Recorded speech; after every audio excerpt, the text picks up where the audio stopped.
More aggressive than suspected in free agency, the Seahawks plugged a number of important holes on defense, but they did make one move that left many fans scratching their heads in the secondary. We'll be breaking it all down in our latest installment of Locked On Seahawks. You are Locked On Seahawks, your daily Seattle Seahawks podcast. Part of the Locked On Podcast Network, your team every day.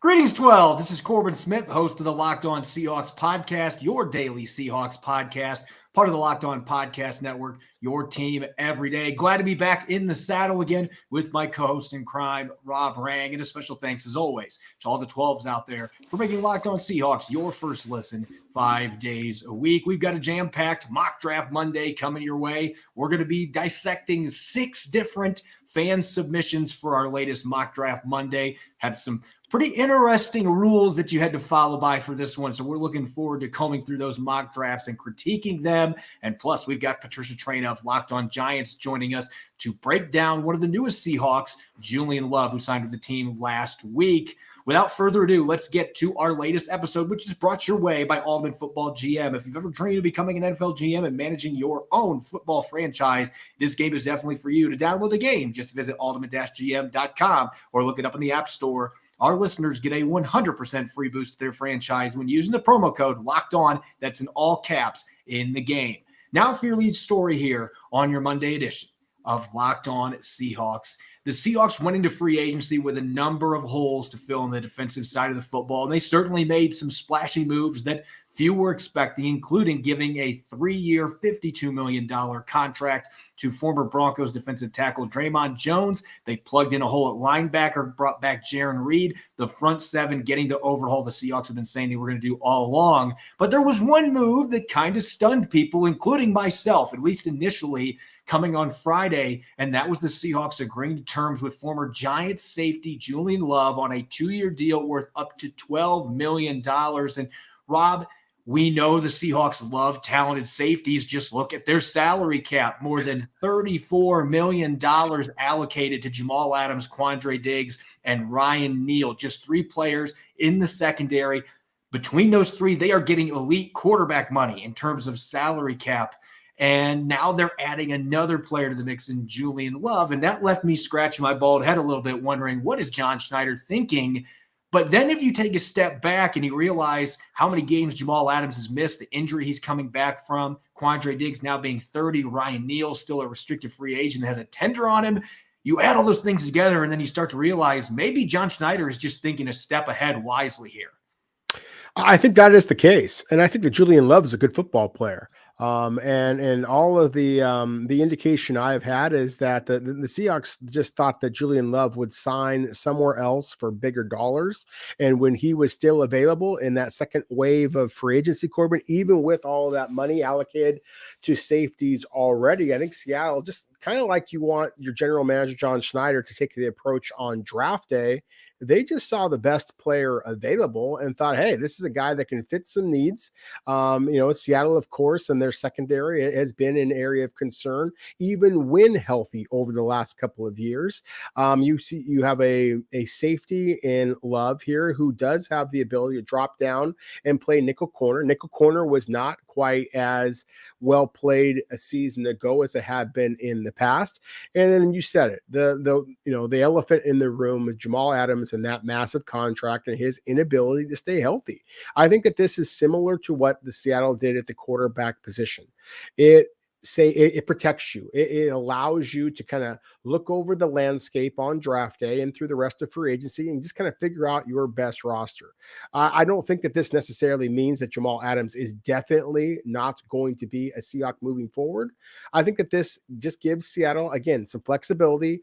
And if the Seahawks do feel confident Jamal Adams is on his way back, then I think that this might actually make some sense, because I think that the Seahawks might see Love as a possible starting safety and Jamal Adams as a possible conversion more to a little bit of a weak side linebacker role. Anything to get your most dynamic defense on the field And I think that when you consider the division in which Seattle plays in, the dynamic tight ends, the dynamic slot receivers, the dynamic dual threat quarterbacks, that it makes some sense to kind of be going a little bit more to, we talk so much about 4-3 and 3-4.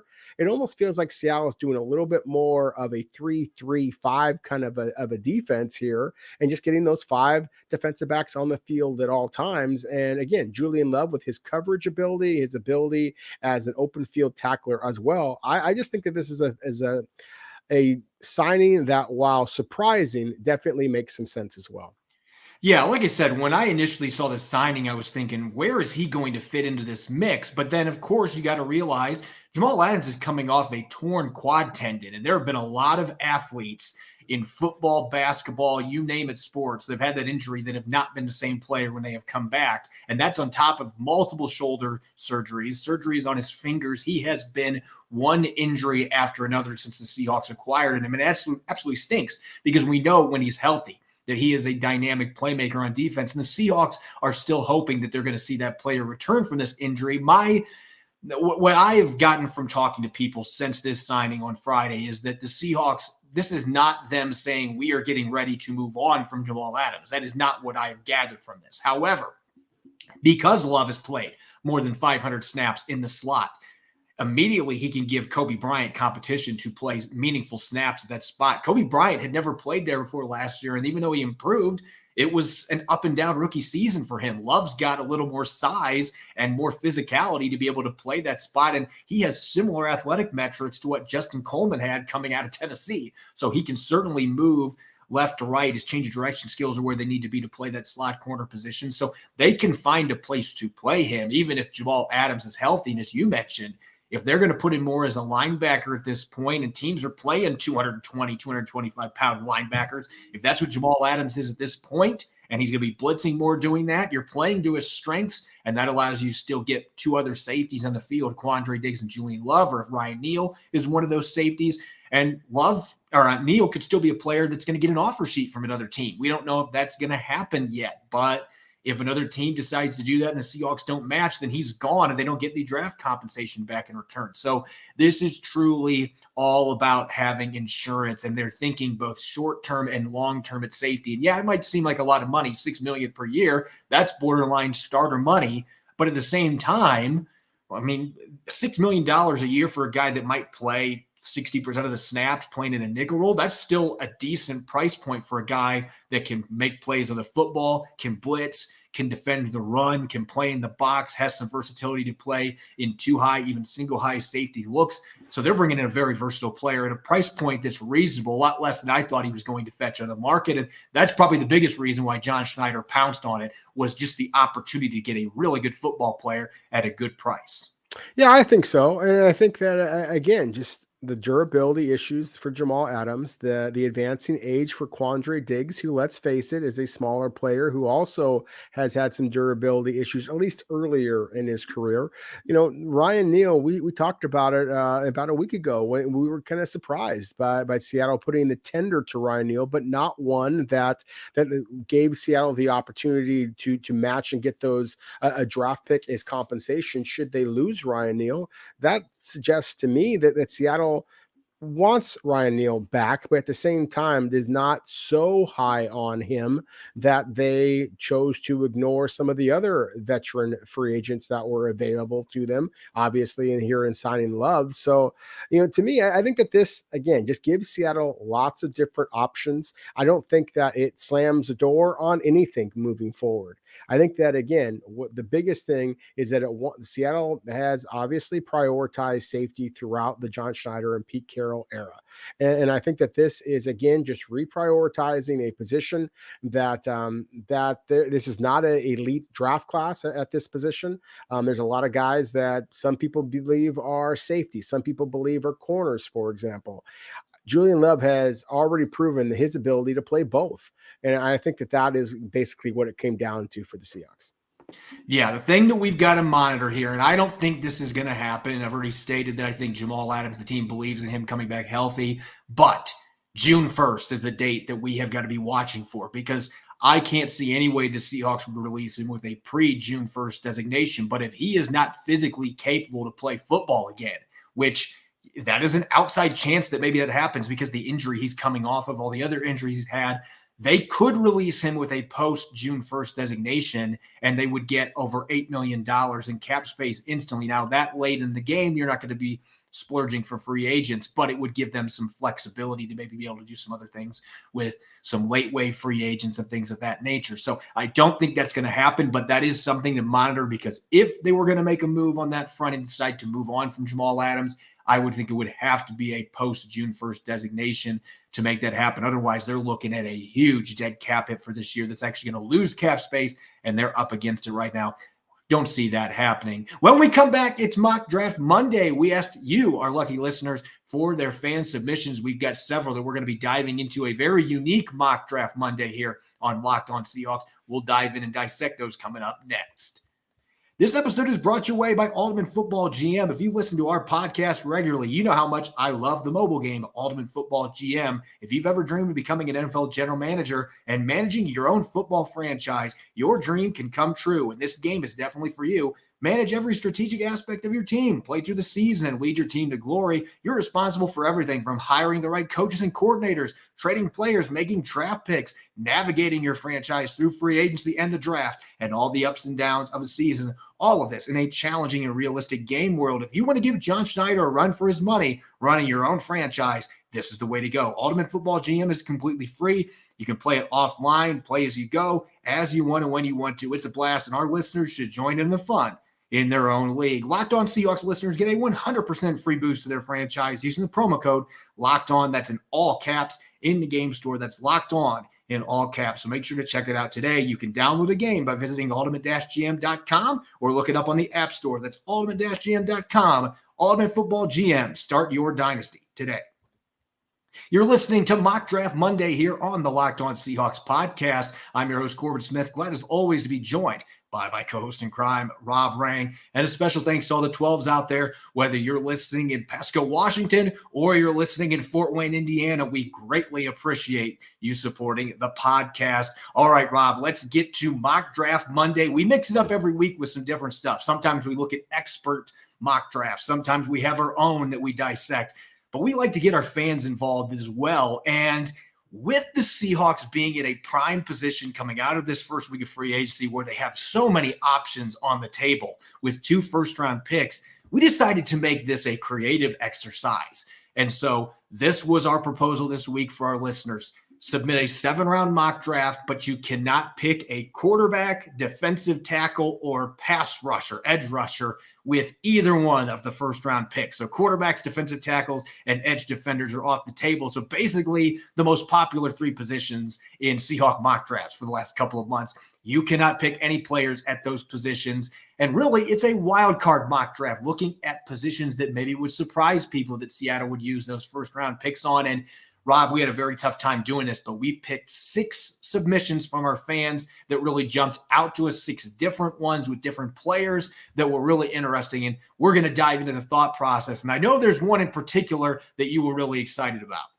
Yeah, there was a lot that I was really excited about. And that's where I would actually kind of start off, Corbin, is, you and I don't disagree very often, but I do have to disagree with one of the things that you just said. I didn't have a hard time at all with this, just because our listeners do provide us with so many really intriguing options. And, I think that this idea of doing kind of a wild card mock draft might seem kind of silly to some, because as you said, I mean, the 3 most likely scenarios would be the Seattle uses one of those first round picks on an edge rusher, defensive tackle, a quarterback. But let's face it, these are the Seattle Seahawks. This is John Schneider and Pete Carroll. When do they ever go by the book?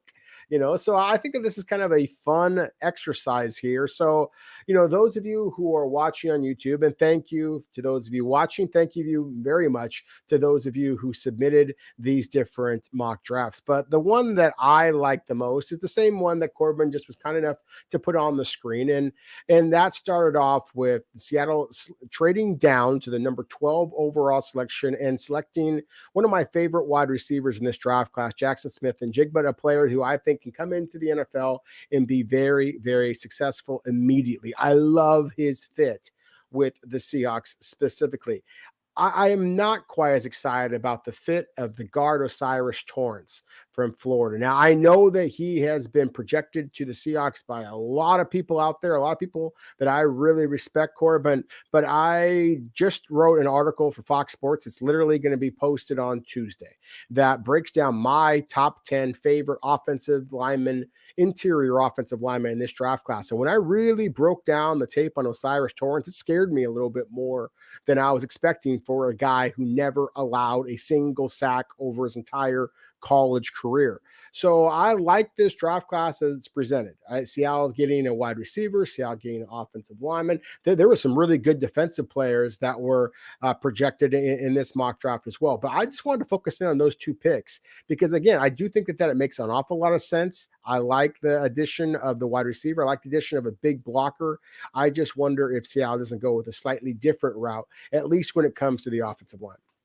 Yeah, that was one that certainly intrigued me. But the first one that jumped out to me, and I'm not going to lie, there were several mock drafts that had one player in particular on them.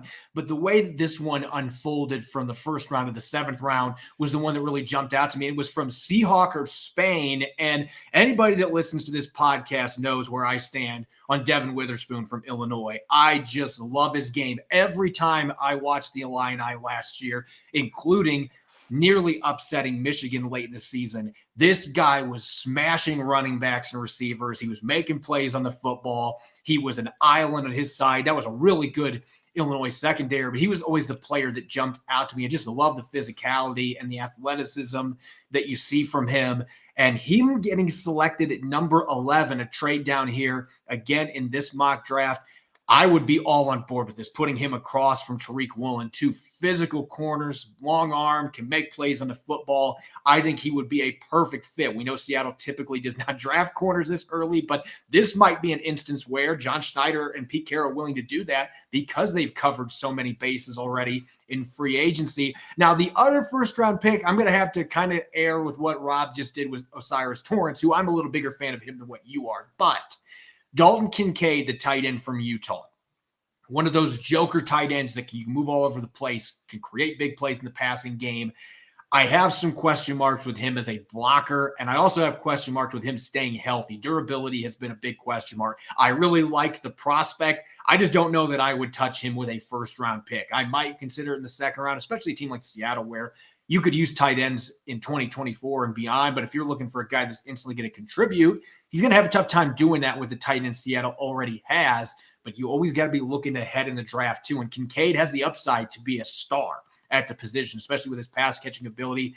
His durability just scares me a little bit, but still, he's been going in first rounds in a lot of these mock drafts, and the ceiling may be something that really appeals to teams. And maybe the Seahawks look at him like, hey, that's another guy that can catch passes and be a game changer that way. I just think 20 is a little bit rich for my liking in that particular draft. But the idea of putting Witherspoon with Woolen gets me really excited because those are two physical, fired up players that really fit the mold that Pete Carroll looks for on the outside at cornerback. Yeah, they absolutely do. Witherspoon and Kincaid are two players that I really like and think that fit in with the Seahawks very well.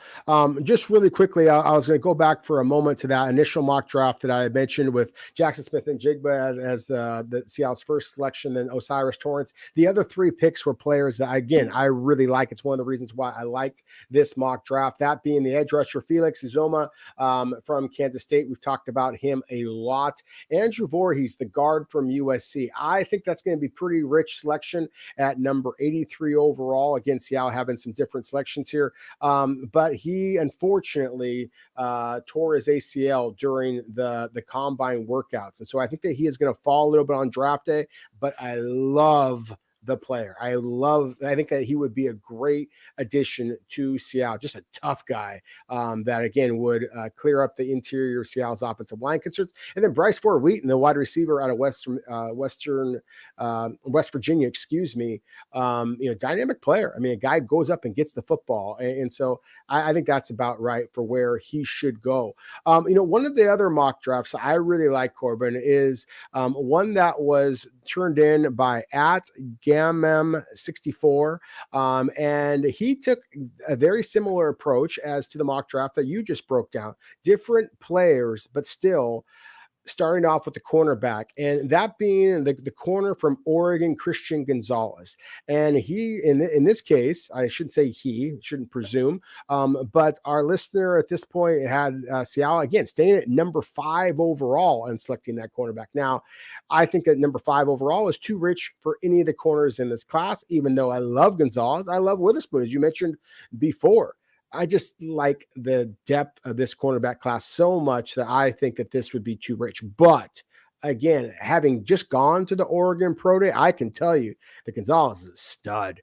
Not only in terms of just his athleticism, his his ball skills, but his character as well. People just raved about him at the University of Oregon. So I do think that he is somebody who's going to go in the top half of the first round. And then Jordan Addison, talked about before with Jackson Smith-Njigba, the wide receiver from Ohio State. Jordan Addison's the exact opposite guy. He's a smaller, slinkier, quicker kind of a guy. He actually reminds me an awful lot of Tyler Lockett. I think that both he and, again, Jackson Smith-Njigba are both going to be stars. They're a couple of my favorite receivers in this class. I think that they make sense. Finally, Mozzie Smith, Oluwatimi, the big center for Michigan, 2 Michigan teammates. Again, we talked a lot about how there's so many teammates in this draft class. I think makes some sense. I love both of those fits for Seattle. Mozzie Smith being that big nose guard. Oluwatimi, he's a powerful guy. He's not quite as dynamic of an athlete as I think what Seattle might be looking for at the center position, but he is the Remington Award winner. I mean, this is as proven of a center as you're going to get in this draft class, including John Michael Schmitz from Minnesota. And then talk about proven. The quarterback Stetson Bennett at Georgia, 2-time champion. Pete Carroll talks so much about the possibility of bringing a point guard in. Obviously, if you're going to go with the quarterbacks that Seattle has, and Geno Smith and Drew Lock, that still gives you the opportunity to take a quarterback. I think that their contracts allow you to do so. If you're going to wait until day 3, my goodness, Stetson Bennett and the rings that he brings, I think that that's something that Seattle would be interested in as well.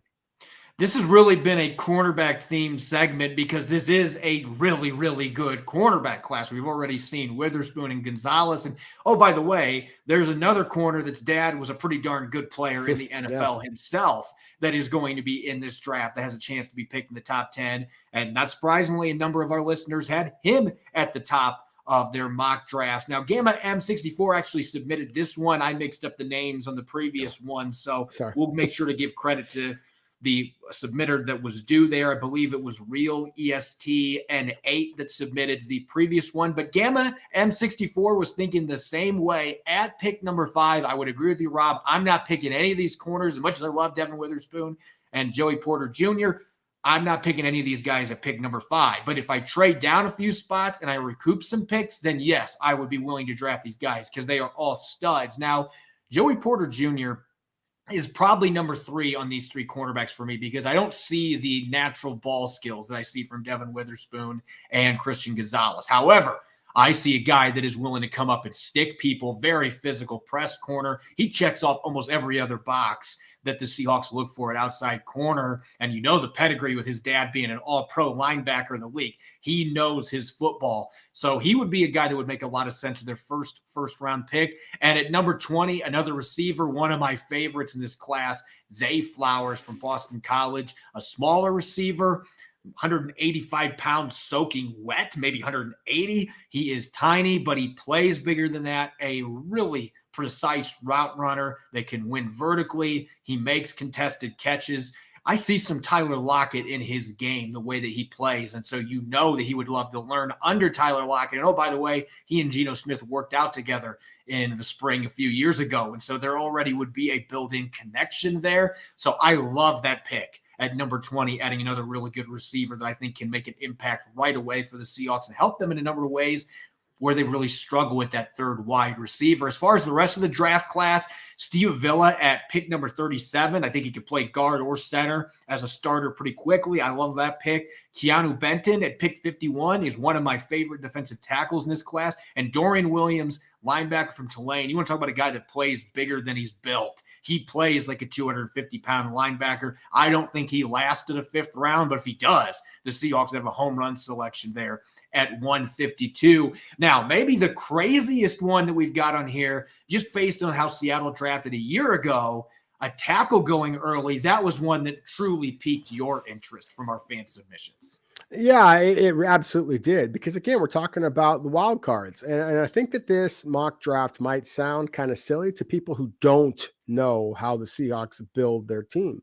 But if you really kind of peel back the onion a little bit, then this one that was submitted by someone, I think it is Josh Dahuman, at Josh Dahuman. Anyways, his first selection is Pete Skoronski, the offensive tackle, played left tackle at Northwestern. I personally project inside to guard. Obviously, with Charles Cross and Abraham Lucas, you got to feel pretty good about your offensive tackle positions. Number 5 overall for a guard to me is too rich, but I will say, in my opinion at least, Skoronski is the best offensive lineman in this draft class. If that's what you decide that you want to do, hey, I'm all for building up a terrific offensive line. I just personally believe that his best position is left guard, which obviously would mean that you would be shuffling Seattle's offensive line. I think that Damian Lewis is a good one, and I would hate to be moving him unless you're going to move him to center, which is a whole other podcast that we should have here at some point. But the other player here, talk about wild cards, that again was suggested or mocked in this case is the Texas running back Bijan Robinson. So Corbin, can you just imagine Seahawk fans a year after selecting 2 offensive tackles and a running back, in your first 4 or 5 picks, that you do the exact same thing all over again? And yet I think that there is a possibility here. Again, I'd be surprised if it's Skoronski, but I would not be surprised at all if it wound up being some interior offensive lineman. We all know that's an area of concern with Seattle, the running back situation that they have right now with Rashad Penny, Travis Homer, both gone, obviously. I do think that Seattle is going to be investing in at least 1 draft pick, maybe even 2 at running backs this year. And I would not be surprised at all if they go early. If Bijan Robinson is available to at number 20, Corbin, he is so easily the best player available to you. I get that it's a bit of a luxury pick because I think the Ken Walker III is a superstar.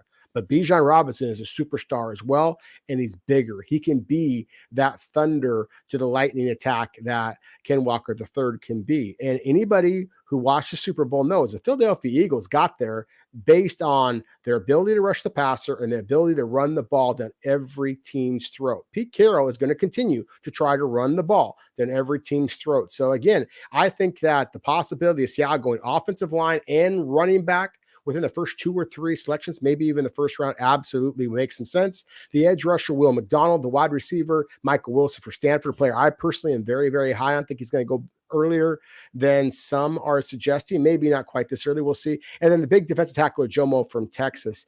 I think that this mock draft actually makes a lot of sense for the Seahawks.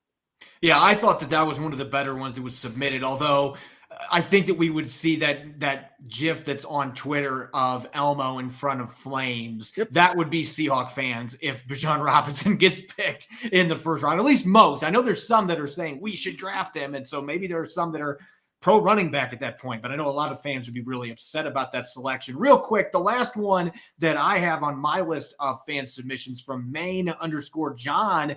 This was all about upgrading the offense with skill players at number 12, trading down. That's the popular trade down in these mock drafts with the Houston Texans moving back up into the top 5 for a second pick. Quentin Johnston, the wide receiver from TCU. He is built similarly to DK Metcalf. Not quite the same athlete, but he is a guy that can take the top off of defenses, has soft hands. There are occasionally lapses where he has focus drops, but he can create after the catch. If you want to strike fear in opposing secondaries when you already have DK Metcalf, imagine putting Quentin Johnston out there across from him. And oh, by the way, Tyler Lockett's in the slot. Good luck to defenses trying to deal with that talent, the receiver position. And then Michael Mayer, I know he didn't test great at the combine, but the guy just plays faster and quicker on a football field than what you're going to see with him running the 40 or doing 3-cone drills. He is just a natural mover at the tight end position, and he is a phenomenal blocker. That is the one tight end that makes sense to me. If you're the Seahawks and you're like, you know what, we're going to make this stab right now in round 1. Michael Mayer would be that player. And I just love the other picks in this one. Nolan Smith at 33, you get that uber athletic pass rusher right at the beginning of the second round, and a pick you got from the Texans for trading down. You get John Michael Schmitz to be your franchise center 4 picks later. And then you get Roschon Johnson, the other really good running back from Texas in the 5th round, a guy that is kind of built similar to Chris Carson. Don't know that he is exactly the same style running back, but he'll run people over and he's got soft hands out of the backfield. So I actually think that personally would be my favorite draft from top to bottom, with the value on day 2 and just getting some playmakers in round 1. Geno Smith would be smiling at home with those selections. Coming up next here on our Mock Draft Monday podcast, I'm going to be joined by Patricia Traina of Locked On Giants. The two of us are going to break down Seattle's surprising signing, bringing in Julian Love on a 2-year deal. We'll get to that here coming up next on our Monday edition of Locked On Seahawks. This episode is brought your way by FanDuel. We're well past the midway point of the NBA season, and now is the perfect time to download FanDuel, America's #1 sports book, because new customers get a no-sweat first bet up to $1,000. That's bonus bets back if your first bet doesn't win. So just download the FanDuel Sportsbook app. It's safe, secure, and super easy to use. Then you can bet on everything from the money line to point scores and threes drained. I'm a big fan of betting on player props, including FanDuel's Player Parlay Builder. For example, tonight you can bet on Rudy Gobert to score 20 points at plus 310. Plus, FanDuel even lets you combine your bets for a chance at a bigger payout with a same-game parlay. So don't miss a chance to get your no-sweat first bet up to $1,000 in bonus bets when you go to FanDuel.com/LockedOn. That's FanDuel.com/LockedOn to learn more. Make every moment more with FanDuel, an official sports betting partner of the NBA. Welcome back, 12s. You're listening to the Locked On Seahawks podcast, part of the Locked On Podcast Network, your team every day. I'm your host, Corbin Smith. Glad to be joined today as a special guest on our show, Patricia Traina from Locked On Giants. Patricia, we're going to be breaking down Julian Love, the new safety for the Seahawks, and that is still taking me a little bit to digest, because with Quandre Diggs, Jamal Adams, and Ryan Neal already on the roster, I didn't expect the Seahawks were going to be aggressively trying to pursue a safety in free agency, and yet that's what they did, signing Love to a 2-year contract. You and I were talking before we got on the show today that you were expecting that Love was going to leave, but maybe not to the Seahawks. So why did you feel that way based on the season that he had last year for the playoff-bound Giants? Yeah, I think, the Giants tried to re-sign Julian Love at the bye week, and the two sides couldn't agree. So right off the bat, my first inkling was, okay, maybe he values himself a little higher than the Giants do. And then as the season wore on, they got some solid play from Jason Pinnock, who's a guy they acquired off waivers from the Jets, and Dane Belton, who's a guy that they drafted. So I thought, okay, even though they were still stayed in touch, you began hearing Joe Shane, the general manager, talk at the combine, saying, that they were anticipating having some veterans shake loose at safety in free agency. So just all those signs began to point to the direction that Love would be back. And then Love was on Sirius XM radio, did an interview with them. And I wrote about this on Giants Country, the site, part of Fan Nation. And basically you could tell that, he was like, look, I'd like to return, but at the same time, money's going to probably drive the decision. And I just get the sense that the Seahawks valued him a little bit more than maybe the Giants were willing to pay. And that's really interesting because, again, as I mentioned, Seattle's got $34 million on the books for this year at the safety position without Julian Love being on the roster. Quandre Diggs, Jamal Adams, and Ryan Neal. So that seemed like the last position that they would be interested in signing a player. And yet Jamal Adams, I think, has played like 5 games the last 2 years. He has not been healthy. And so they're looking for insurance policies. And Love also provides some interesting flexibility from a position standpoint. So what is Love bringing to the Seahawks defense? Obviously, he's played both safety positions, but also has played a lot of snaps in the slot as well. Yeah, when he was here, one of the coaches used to refer to him as duct tape, because wherever you needed to plug him in, you could. So, yes, he does have that versatility. When he was drafted, he was originally a cornerback at Notre Dame. And then he came here, and then they moved him out of that cornerback spot, the outside cornerback spot, to safety. So he could play both spots. He could play the slot, as you mentioned. He can also contribute on special teams if you need him there as well. But, he's a very smart player. He's very instinctive, plays the run really well. I mean, deep coverage, hit and miss with him. I don't necessarily think that's his strength, but if you want a guy playing up in the box, if you want a guy diagnosing plays and blowing up plays in the backfield, this is what he's capable of doing. And he can also do a little blitzing for you if you need him to. And that's going to be a perfect fit for what Seattle's trying to do with their 3-4 defense, especially if Jamal Adams is not ready for the start of the season. And I think that's something that's been lost by some Seahawk fans, is that Seattle's hoping Jamal Adams is ready for week 1, but a torn quad tendon injury can take more than a year to recover from. It is a significant injury. And so this does give them more insurance, especially with Ryan Neal being a restricted free agent that somebody else could put an offer sheet on. You mentioned you were actually the first person to reach out to me when the news broke about this signing for the Seahawks, and you just simply said the Seahawks got a good one. You mentioned the player on the field, but what else does he bring to the table in terms of intangibles and locker room presence that may have drawn the Seahawks, gravitated them to him to give him a 2-year deal? Very, very intelligent, very accountable, a wonderful locker room interview. Not, he takes ownership, good or bad. He's a leader. He was a co-captain this past year for the Giants, one of the defensive co-captains. He was also, I think, the player rep for the Giants. So he's very, versatile, both on the field and off the field. And, his story is kind of interesting because when he first came here, he was kind of buried, kind of an afterthought, even after, everybody said, oh, the Giants got a steal in this guy, because where they drafted him. And it took him, basically a couple of years before he started to really show that he was worthy of snaps in the defense. And, last year was his first time as a starter. So, he grew so much as a leader on and off the field. His teammates respected him. He was durable for them. So just a really tremendous guy. I mean, if you're looking at value, overall value, you guys got a good one. Yeah, I think it's $6 million per year, and that's at max. That still seems like a pretty reasonable deal for a guy that's a mid-20s player that still is an ascending talent that just became a starter last year. But at the same time, when you have a signing like this with a guy that took several years to get into the starting lineup for a team that, quite frankly, wasn't good until last year, that always leads some to pause a little bit. So what areas of his game were really holding him back those first couple years, and where do you see him still needing to grow the most to really reach his potential in Seattle?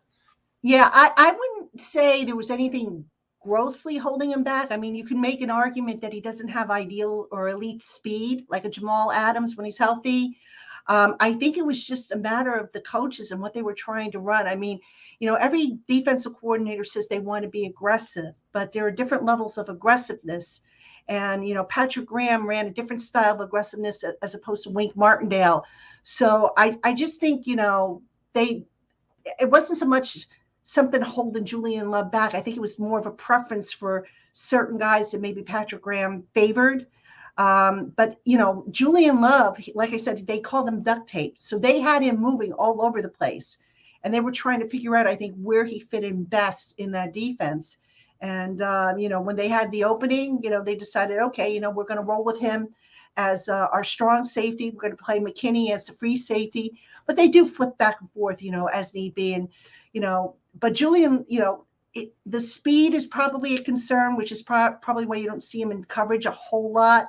So you can make that argument if you want to. I mean, he's a good tackler, a good hitter. A smart player. I mean, at one point he was calling plays for the Giants on defense when McKinney had a missed time with the broken hand injury. So, I think it was just more or less circumstances more than anything. And I think that leadership aspect, the play calling thing is really interesting because Jordan Brooks, who ran their plays last year with the green dot in his helmet, he might not be ready for the start of the season recovering from a torn ACL. There's been discussion about bringing back Bobby Wagner, but I mean, right now they're missing that guy in the middle that can call plays. So maybe Julian Love ends up taking those duties early in the season because of his intelligence. And so that's certainly an interesting factoid for Seahawks fans moving forward. This is going to be a fascinating signing to watch going into 2023 and really, quite frankly, beyond, because if Jamal Adams doesn't make it back as the same player or has more injuries, this seems like this is a signing that is catered to finding that starter to replace him down the line. If not, you have the best safety group in the entire NFL with a ton of talent. Thanks, as always, Patricia, for the insight, and looking forward to seeing what this season's going to hold for both of our respective teams after making the playoffs in 2023. Yeah, it should be a good one. Thanks for having me, Corbin. As always, you can follow me on Twitter at Corbin Smith NFL. You can follow Rob at Rob Rang. Make sure to check out Locked On Seahawks on all major podcast platforms and streaming 5 days a week on YouTube. Coming up tomorrow, it's Transaction Tuesday. Check out our social media accounts for our latest topic that we're going to be diving into with fan responses, and we'll be taking a look at the greatest needs remaining on Seattle's roster heading into the next phase of free agency and getting closer to the draft. Thanks for listening in. Enjoy the rest of your Monday. Go Hawks.